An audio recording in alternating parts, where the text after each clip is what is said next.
Salut à tous. Alors vous vous demandez peut-être pourquoi je suis habillé si chaudement là en intérieur. Il n'y a pas de chauffage, on est en plein hiver et le chantier est vraiment grand.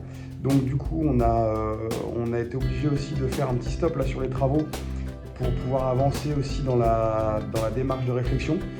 Donc je vais vous montrer ce que je fais. Et voilà, on fait un peu de modélisation SketchUp. Alors là elle n'est pas très belle parce qu'en fait j'utilise deux versions. Je fais une copie le matin, j'utilise ma copie, je travaille dessus ici le matin. Donc de temps en temps j'ai un peu des erreurs et après je les reprends au bureau. Donc mes deux outils fétiches en ce moment, mon télémètre Stanley laser et le mètre. Alors le télémètre, il faut bien les prendre laser parce que vous avez des télémètres radio qui coûtent beaucoup moins cher mais ils sont pas du tout précis. Parce qu'en fait le télémètre radio, ça envoie des fréquences radio, on ne sait pas vraiment exactement où ça tape.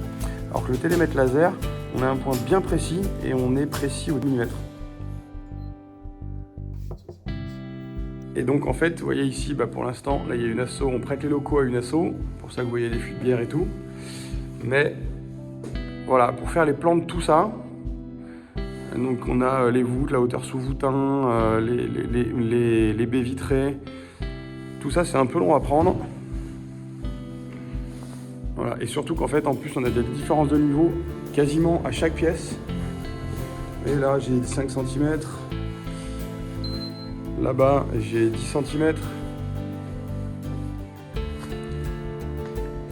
Voilà, c'est juste une petite partie du chantier, mais vous imaginez qu'en fait, toutes les pièces sont comme ça. Il y a des ouvertures de partout, des embrasures de cheminée, des portes d'entrée, des portes dans tous les sens. Donc, faire un relevé papier, c'est très très long.